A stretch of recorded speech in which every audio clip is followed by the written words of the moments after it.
Dear student, आपका बहुत बहुत स्वागत है। आप देख रहे हैं मास्टर साहब और हमारा नाम है आयुष। तो स्टूडेंट, आज के इस वीडियो में जिस पोएम को हम पढ़ने वाले हैं उसका नाम है आत्मकथ्य, हिंदी क्लास 10 कोर्स ए का एक बहुत इंपॉर्टेंट पोएम क्षितिज बुक का। तो चलिए इस पोएम को करते हैं पढ़ना स्टार्ट। तो सबसे पहले आपको बताते हैं कि इस पोएम के राइटर कौन है। तो इस पोएम के राइटर है जयशंकर प्रसाद। तो आज आपको लाइन बाय लाइन पूरे अच्छे ढंग से पोएम को समझा देंगे, उसका मतलब बता देंगे और उसके बाद एमसीक्यू का प्रैक्टिस करा देंगे और क्वेश्चन आंसर का भी प्रैक्टिस इसी वीडियो में करा देंगे।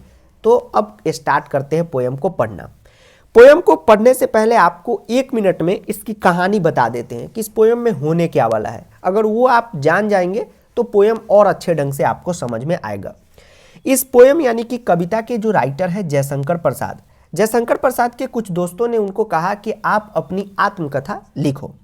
तो जयशंकर प्रसाद को मन नहीं था कि वो अपनी आत्मकथा को लिखे। इसके पीछे का कुछ कारण था। सबसे पहले कवि को ये लगता था, कवि मतलब जयशंकर प्रसाद, कवि को ये लगता था कि मेरा जो जीवन है वो बहुत ही सिंपल है, इसलिए मैं क्या अपनी आत्मकथा में लिखूं। उसके बाद कवि का ये मानना था कि अगर मैं आत्मकथा लिखता हूं तो उसमें अच्छे दिन बुरे दिन सब मुझे बताने पड़ेंगे और फिर से उस बुरे दिन को याद करना पड़ेगा, तो इससे हम ही को क्या होगा, कष्ट मिलेगा।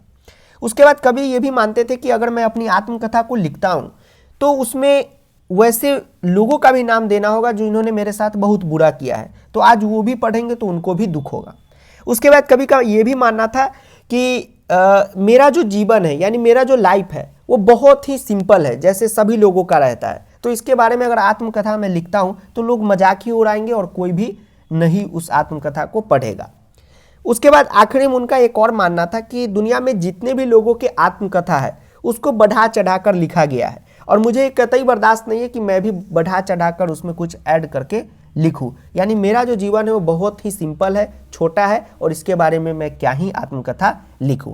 लेकिन ना करते भी जयशंकर प्रसाद ने बहुत बड़ी बात लिख दी जिसको आज आपको पढ़ के हम सुनाने वाले हैं। तो चलिए करते हैं स्टार्ट।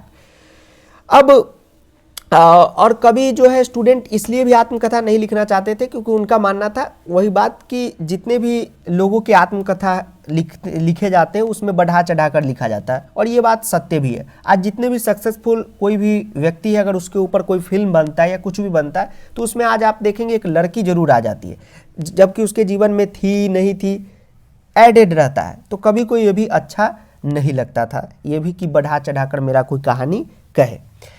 अब हम करते हैं इस पोएम को पढ़ना स्टार्ट। चलिए स्टूडेंट, अब पढ़ना स्टार्ट करते हैं। कवि का कहना है कि मधुप गुनगुना कर कह जाता कौन कहानी यह अपनी। तो कवि जो है अपने मन का जो तुलना है वह किससे करते हैं, मधुप से करते हैं। यानी अपने मन को मधुप बताते हैं कि मेरा मन जो है मधुप की तरह है। तो मधुप मतलब होता क्या है, मधुप मतलब होता है भौरा। आप देखते होंगे कि पेड़ों के आसपास, झाड़ियों के आसपास, स्पेशली फूलों के आसपास एक इस प्रकार का भौरा होता है जो घन घन करता रहता है मोबाइल के वाइब्रेशन की तरह। तो कवि जो है कहते हैं कि वो जो घन घन कर रहा है वो गुनगुना रहा है। तो वही कवि कहते हैं कि न जाने वो जो भौरा है गुनगुनाकर कौन सी कहानी अपनी कह जाता ये पता नहीं चलता है। कवि का कहना है कि जो भौरा जो है गुनगुनाता रहता है वो अपनी कोई ना कोई कहानी कहता रहता है। इसमें कवि का कहना है कि हो सकता है वो अपनी खुशी बता रहा हो कि मैं आज बहुत खुश हूँ, या हो सकता है कभी ये बता रहा हो भौरा कि आज मैं क्या हूँ तो बहुत दुखी हूँ। ठीक, तो कवि जो है ये बात बता के ये बताना चाहते हैं कि कोई भी दुनिया में आदमी है उसके अंदर सुख भी है और उसके पास दुख भी है। तो वही कवि कहते हैं कि हमें क्या लगता है वो भौरा गुनगुना रहा है तो बड़ा खुश है, फूल के पास है, ऐसा नहीं है। हो सकता है कभी वो भी उदास हो और गुनगुना कर हमें कहना चाह रहा हो। मुरझाकर गिर रही पतिया देखो आज कितनी घनी, और मुरझाकर गिर रही पतिया आज देखो कितनी आज घनी। कवि का कहना रहता है कि ये जो पेड़ से पतिया जो है मुरझाकर गिर रही है, ठीक है, तो इसका ये मतलब हो गया कि कवि के जिंदगी में जितने भी खुशी के पल थे या खुशी के क्षण थे, जिस वक्त उनको बहुत ज्यादा खुशी मिलती थी, आज वो सब क्या है, खत्म होती जा रही है और धीरे धीरे पूरे खत्म ही हो चुकी है। उसी को कभी कहते हैं कि जितने भी पतियां थी, पतिया का मतलब ये हो गया कि उनके जीवन की जितनी भी खुशियां थी वो आज मुरझा कर क्या हो चुकी है, गिर चुकी है और आज भी जो है भंवरा गुनगुना रहा है। हो सकता है कि आज वो खुश ना हो, अपनी दुखी की कहानी वह कह रहा हो। तो कवि जो है अपना मन जो है उस भंवरे की तरह बताते हैं कि मेरा मन जो है ठीक उस भंवरे की तरह है, कभी दुख की कहानी कह रहा है, कभी सुख की कहानी कह रहा है, लेकिन कहानी कह रहा है। उसके बाद कवि आगे कहते हैं कि इस गंभीर अनंत नीलिमा में असंख्य जीवन इतिहास। इस गंभीर अनंत नीलिमा, तो अनंत नीलिमा का मतलब होता है आकाश, ठीक है, अनंत नीलिमा का मतलब होता है आकाश में असंख्य जीवन इतिहास। कवि का कहना है कि ये जो आकाश है, ये जो आकाश है, इसके नीचे बहुत से ऐसे जीवन इतिहास है। जीवन इतिहास का मतलब कि बहुत से ऐसे लोग हैं जिनकी कहानी है, कुछ ना कुछ बहुत सारी कहानियां हैं इस आकाश के नीचे। यह लोग करते ही रहते अपना व्यंग मलिन उपहास। तो कवि का कहना है कि ये कोई आत्मकथा मैं क्यों लिखूं, क्योंकि अभी दुनिया में अगर प्रेजेंटली मैं देखता हूं तो इस आकाश के नीचे बहुत सारे ऐसे लोग हैं और उनकी बहुत प्रकार की आत्मकथा है और उनकी कुछ कहानियां हैं, लेकिन आज भी क्या है, यह कर लोग करते ही रहते अपना व्यंग मलिन उपहास। लेकिन आज भी उस पर क्या हो रहा है, तो उपहास, मजाक उड़ाया जा रहा है। ठीक, तो अभी भी कोई बायोग्राफी आता है किसी का या ऑटोबायोग्राफी आता है तो सभी उस पर अपना अपना रिप्लाई देते हैं कि हाँ ये अच्छा है, ये इसके जीवन में गलत हुआ, ये सही हुआ, ये ठीक ही हुआ, या मजाक उड़ाते हैं। तो कभी उसी पे कहते हैं कि बहुत सारे जीवन इतिहास है और उस पे क्या हुआ है, तो मजाक उड़ाया गया है। तब भी कहते हो कह डालू दुर्बलता अपनी बीती, तब भी कहते हो तो कह डालू दुर्बलता अपनी बीती। तो कभी जो कवि को कहे थे कि आत्मकथा लिखो, उसको कवि बताना चाहते हैं कि तब भी कहते हो कह डालू दुर्बलता अपनी बीती। तो बीती का मतलब जो मेरे पे गुजरा है, क्या गुजरा है, तो मेरी जो दुर्बलता है, दुर्बलता का मतलब क्या हुआ, मेरे जीवन की जो कमी है। जैसे अगर आप 5 घंटे स्टडी प्लान डेली करने का प्लान आप करते हो कि आज मुझे 5 घंटे स्टडी करना है, लेकिन आप 2 घंटे ही कर पाते हो, तो अगर आप इसको कहते हो तो ये तो आपकी दुर्बलता हुई, कमजोरी हुई। तो कभी क्या कहना है कि मेरे भी लाइफ में जितनी दुर्बलताएं हैं, मतलब जितनी कमजोरी है, क्या उसको मैं कह दूं, इस कह के ये क्या कह दूंगा तो क्या होगा, दुनिया मुझ पे भी क्या करेगी, व्यंग मलिन उपहास, दुनिया मेरा भी क्या उड़ाएगी, हंसी उड़ाएगी। आगे आगे कभी कहते हैं कि तुम सुनकर सुख पाओगे, देखोगे यह गागर रीति, किंतु कहीं ऐसा न हो कि तुम ही खाली करने वाले हो। यानी कभी अपने दोस्तों को कहते हैं कि ये जो मैं अपनी कहानी बताऊंगा तो उसमें अच्छा बुरा सब कुछ बताऊंगा जो भी मेरी जिंदगी में हुआ है, ठीक है। जैसे आप आज टॉपर बनते हो तो आज आप अपनी कहानी अगर कोई कहे कि आप बताओ, तो आप ये भी तो बताओगे ना कि हाँ एक दिन ऐसा था जिस दिन मैंने कुछ भी पढ़ाई नहीं की थी, तो लोग आपका मजाक उड़ाएंगे कि अरे टॉपर था और ये तो पढ़ाई ही नहीं करता था कभी कभी। तो कभी यही कहते हैं कि मैं जब अपनी कहानी को बताऊंगा तो उसमें जो भी अच्छा बुरा बताऊंगा, तो क्या ये सुनकर तुम मतलब कि तुम सुनकर सुख पाओगे, क्या तुम्हें खुशी होगी, देखोगे यह गागर रीति, देखोगे यह गागर रीति, किंतु कहीं ऐसा ना हो कि तुम ही खाली करने वाले हो। मतलब कि कभी अपने दोस्तों को, मतलब जिन्होंने उनको कहा था कि मतलब कहानी लिखो, उसको कभी कहना चाहते हैं कि ऐसा ना हो कि मैं अपनी कहानी लिखूं तो उसमें उन सारी बातों को भी लिखूं कि जैसे मान लीजिए कि आप ही ने किसी से नोट्स मांगा, ठीक, और उसने नोट्स नहीं दिया, आगे आप टॉप करते हो, तो आप अगर आपको अपना स्टोरी बताना हो तो आप तो ये भी बताओगे कि एक ये लड़का था जिससे मैंने नोट्स मांगा और वो नहीं दिया, तो आज तो वो आपसे नाराज हो जाएगा। Yes sir. तो वही कभी कहते हैं कि ऐसा ना हो कि मैं जब कहानी बताऊं तो उसमें ये भी लिख दूं कि तुम ही जो थे मेरे जीवन के रस को हरने वाले थे, मतलब मेरे सुखों को तुमने ही हरा है। अपने को समझो मेरे अपने को समझो मेरा रस ले अपनी भरने वाले। वही कि मेरे जीवन से सुखों का तुम छीन के और उसमें क्या कर दिए हो, दुख भर दिए हो। और कभी जो है यहाँ पर ये भी बताना चाहते हैं कि मैं इसलिए कहानी नहीं लिखता हूँ। ये 3 तो बातें हुई स्टूडेंट, ये मतलब ये तो बातें हुई कि कभी अपने दोस्तों को और अपने जो चाहने वाले हैं उसको भी अपराधी नहीं बनाना चाहते थे। अपराधी बनाने का मतलब यहाँ पे ये हो गया कि कवि का कहना था कि ए दोस्त, तुम तो अभी दोस्त हो, लेकिन मैं अगर कहानी लिखता हूँ तो तुमने मेरे साथ जो जो किया है उसको भी मैं लिखूंगा, चाहे वो अच्छा काम हो बुरा काम हो। तो अगर तुम्हारा जो बुरा काम है यहाँ पे मैं अपनी आत्मकथा में लिखता हूँ तो तुमको बुरा लगेगा। उसके बाद कवि ये भी कहना चाहते थे कि देखोगे यह गागर रीति। तो इसका मतलब ये हुआ कि कवि का कहना था कि मैं अगर कुछ कहता हूं, ठीक है, तो मैं जब अपनी बात को तुमको बता दूंगा, ठीक। तो गागर, गागर मतलब क्या होता है? घड़ा। तो घड़ा से कभी खुद का तुलना करते हैं, वो क्या हो जाएगा? रीति, यानी कि खाली हो जाएगा, ठीक है। कवि का कहना था कि अगर मैं अपनी बात कह देता हूं तो मैं तो खाली हो जाऊंगा, मेरी जो बात मेरे अंदर भरी है अगर मैं उसको कह देता हूं तो मैं तो खाली हो जाऊंगा, ठीक है। तो ये कवि यहां पे बताना चाहते थे। चलिए स्टूडेंट आगे चलते हैं। तो अब यहां तक आपको हमने समझा दिया, अब आगे समझाते हैं आपको। तो एक बात ध्यान में रखिएगा कि ये जो कविता है आत्मकथ्य, ये छायावादी शैली कविता है। तो छायावादी शैली का मतलब ये होता है कि एक ही लाइन के या एक ही शब्द के दो तीन मतलब निकले, क्योंकि कवि क्या सोच के बोले हुए हैं वो बहुत हद तक वही जान पाते हैं। लेकिन हम भी आपको जो जो लाइन का दो तीन मतलब है वो आपको समझाएंगे, बिल्कुल भी आप चिंता न करें। छायावादी शैली कविता का मतलब ही होता है एक एक लाइन के दो दो मतलब।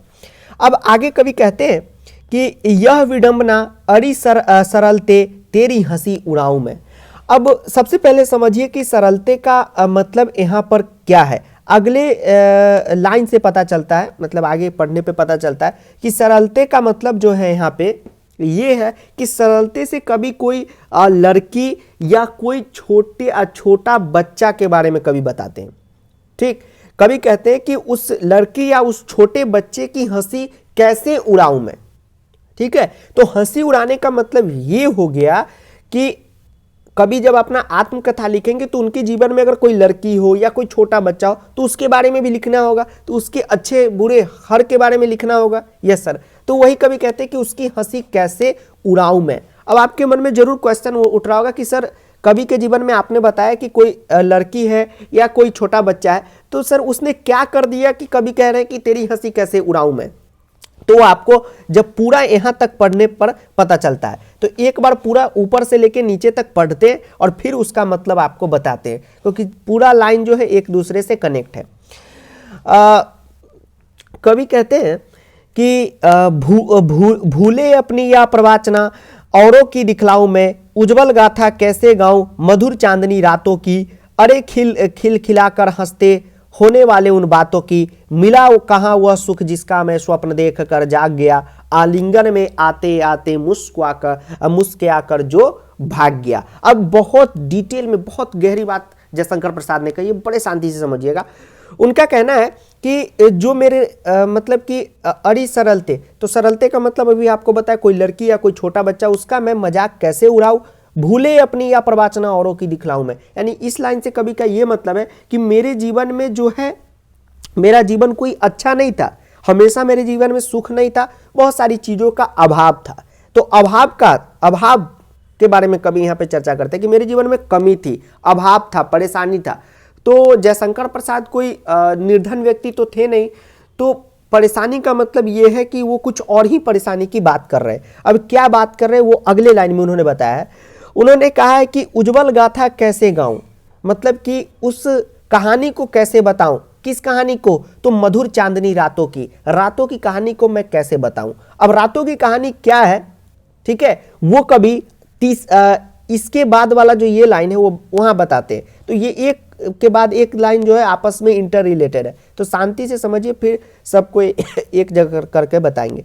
तो कवि कहते हैं कि मिला कहाँ वो सुख जिसका स्वप्न देखकर मैं जाग गया। तो कवि का कहना है कि मैं स्वप्न देख रहा था, यानी कि सपने में था।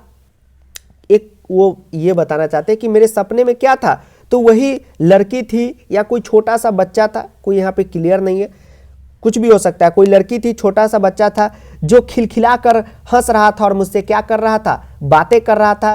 कब? तो उन्हीं चांदनी रातों को आलिंगन मतलब बाहों में आते आते, यानी आलिंगन मतलब यही हुआ पास आते आते मुस्कुरा कर जो भाग गया। तो कवि का कहना है कि मेरे साथ वही हुआ। खुशियां जो है यहाँ वो ये बताना चाहते हैं कि खुशियां जो है, जो हैप्पीनेस है, वो मेरे पास आते आते और वहां से कट ली। समझ गए? उसी को कवि कहते हैं कि आलिंगन में आते आते मुस्कुराकर जो भाग गया। मतलब ये जो मेरे साथ हुआ, ठीक है, इसकी मैं गाथा, इसकी मैं उज्जवल गाथा, मतलब ये जो बातें हैं, ये निजी वाली बातें हैं, इसको मैं कैसे किसी को बताऊं। ठीक है, तो कवि का यही कहना है कि जैसे कोई पास आ रहा है आ रहा है और आ रहा है, अब पास आने वाला है, उसी वक्त वो क्या हो गया, चला गया।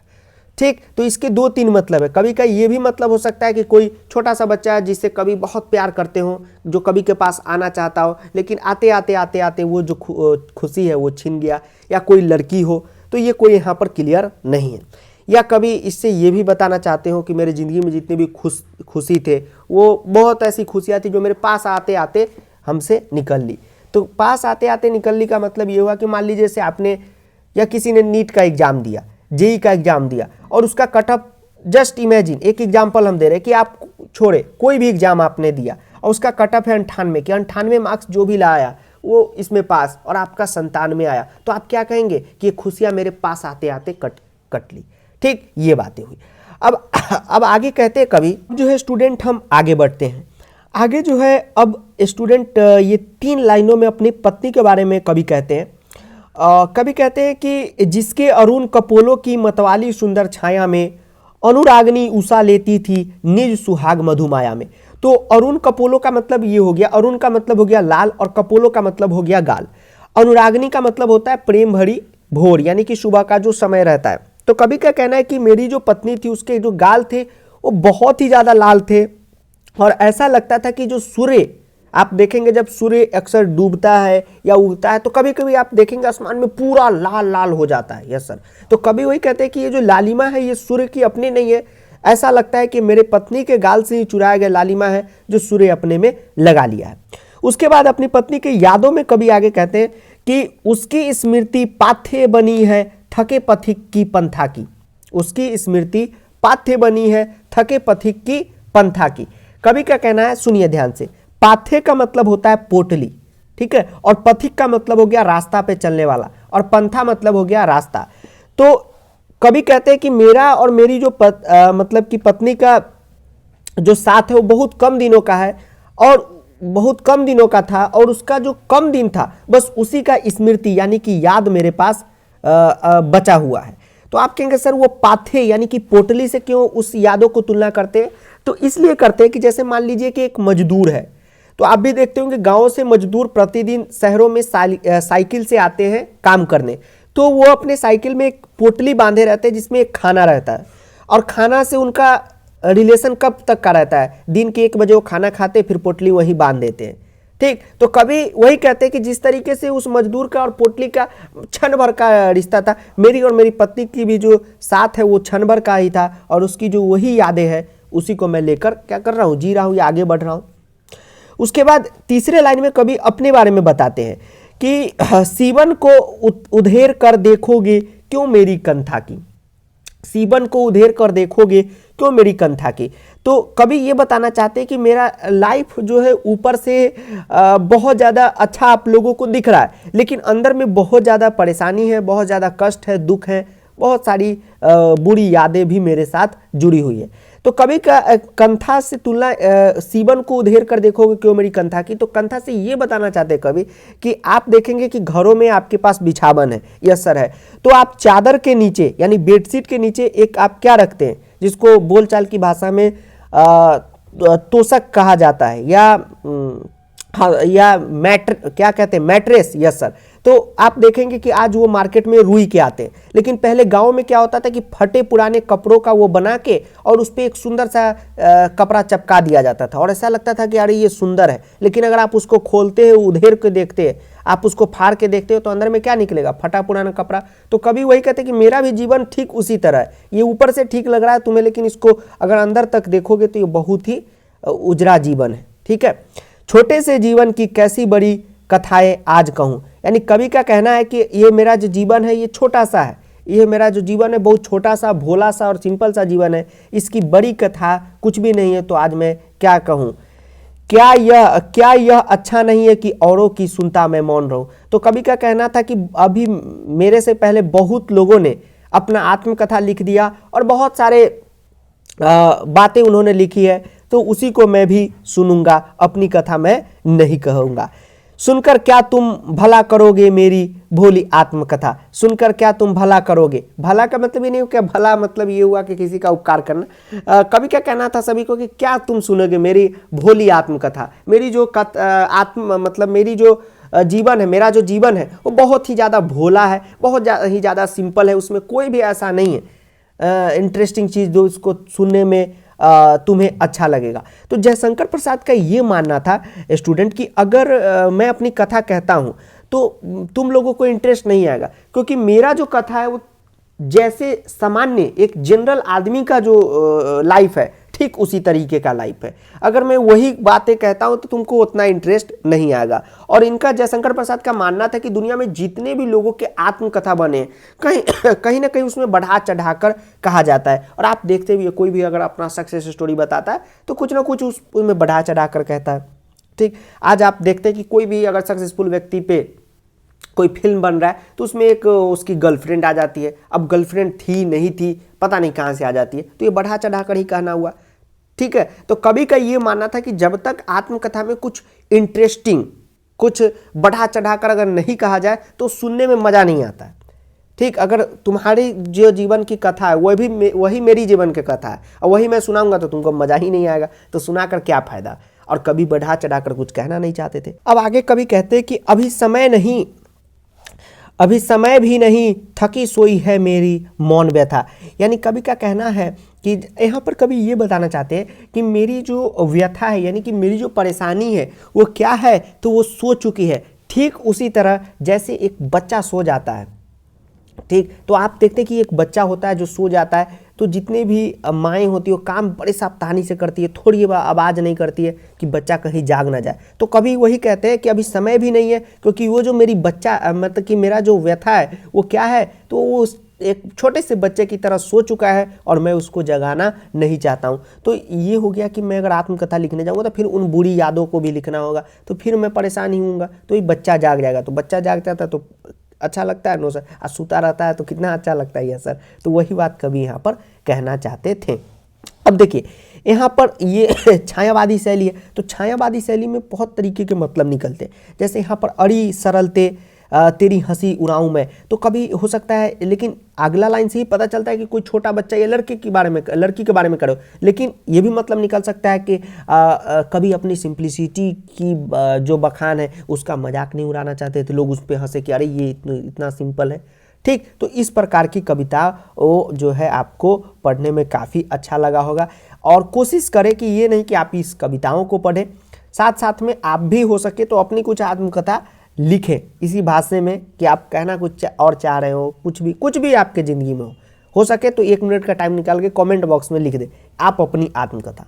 ठीक, चलिए अब आगे बढ़ते हैं। आगे है कि आत्मकथ्य कविता में कवि ने संसार को क्या माना है, तो संसार को कवि ने नश्वर माना है। ठीक है, नश्वर कवि ने माना है। कवि ने खाली घड़े से किसकी ओर इशारा किया, गागर रीति का मतलब हो गया खड़ा, ये खाली घड़ा। ठीक, घड़ा का मतलब वही पॉट, तो खाली घर नहीं, सूखा नदी नहीं, असफल जीवन। कवि ने अपने आप को एक असफल, मतलब कि ये नहीं कि पूरे तरीके से असफल, कवि ये बताना चाहते थे कि मेरा जीवन उतना कोई खास नहीं है। कविता में कवि ने मधुप किसे कहा है, तो मन को कहा है। उसके बाद अगला है कि जयशंकर प्रसाद जी ने अपनी कविता का शीर्षक आत्मकथा न लिखकर आत्मकथ्य क्यों रखा, तो आत्मकथा जीवन के आरंभ से लेकर लिखने का समय होता है। आपको पता होगा कि आत्मकथा का मतलब होगा स्टार्टिंग से लेकर एंडिंग तक की पूरी बात। ठीक है, और आत्मकथ्य का क्या मतलब होता है, तो स्वयं के बारे में कहने योग्य। ठीक, मतलब हम कुछ ऐसे हिंट वगैरह दे दे। ठीक है, तो कवि मतलब कुछ ही बातों को बताए, पूरी बातों को न बताए। तो आपको पता है कि प्रस्तुत कविता में कवि ने संपूर्ण जीवन को नहीं बताया, बल्कि छोटे से में ही पूरे जीवन के बारे में उन्होंने अपना एक्सप्लेनेशन दे दिया है। ठीक, इसलिए उन्होंने इसका जो नाम है ये आत्मकथ्य है, न कि आत्मकथा। आत्मकथा लिखने में कवि को क्या कठिनाइयाँ आ रही थी, तो आत्मकथा लिखने में कवि को ये कठिनाइयाँ आ रही थी कि अगर मैं आत्मकथा लिखता हूँ तो उन सारी बातों को बताना पड़ेगा। हो सकता है कि बहुत सारे ऐसे मित्र हैं जिसने मेरे साथ विश्वासघात किया, उस बातों को भी बताना पड़ेगा। प्रेमिका के साथ जो मधुर पल है, ठीक है, गाथा कैसे गाऊँ मैं मधुर चांदनी रातों की, तो उसको बारे में भी बताना पड़ेगा। तो कवि जो है अपनी निजता को बताना नहीं चाहते थे, मतलब क्या उनके निजी जीवन में हुआ। उज्ज्वल गाथा कैसे गाऊं मधुर चांदनी रातों की कथन के माध्यम से कवि क्या कहना चाहता है? तो कवि यह कहना चाहता है कि निजी प्रेम मधुर क्षण सबके सामने प्रकट करने योग्य नहीं होते, ठीक है, और बताते हैं कि वह प्रेम जो है वो असफल ही रहा, ठीक, और जीवन में कुछ कुछ बातें होती है जिसको सीक्रेट रखना भी जरूरी है, ठीक, और वो इसके बारे में कुछ भी कहना नहीं चाहते। तो यही कथा था, यही जो है आत्मकथ्य जयशंकर प्रसाद द्वारा रचित कविता थी, जिसको पढ़ के आपको काफ़ी अच्छा लगा होगा। तो कुल मिलाकर कवि ने कुछ कहा नहीं अपने जीवन के बारे में कि कैसा रहा उनका लाइफ, लेकिन बहुत सारी चीज़ें उन्होंने कह दी, बातों ही बातों में बहुत सारी चीज़ें उन्होंने कह दी। और कुल मिलाकर वो बताना चाहते हैं ये कि कोई भी व्यक्ति हो, उसकी भी लाइफ, कोई भी सक्सेसफुल व्यक्ति हो या कोई अगर सिंपल व्यक्ति है, आदमी है, तो उसके भी लाइफ में परेशानी है, सुख है। जैसे अगर आप एक टॉपर हो या आपके थोड़े से परसेंटेज कम ही आते हो, तो ऐसा नहीं कि जो टॉपर है उनके लाइफ में परेशानी नहीं, उनके भी लाइफ में परेशानी है, जो नहीं है उनके भी लाइफ में परेशानी है। तो सबके जीवन में कुछ ना कुछ सुख के और दुख के ये होता है माहौल। लेकिन जयशंकर प्रसाद जी कहते हैं कि उनके जीवन में बहुत सारी सुख ऐसी थी, खुशियाँ ऐसी थी जो उनके पास आते आते भाग गई, जो भी था अच्छा नहीं था। तो चलिए मिलते हैं अगले लेक्चर में। Thank you.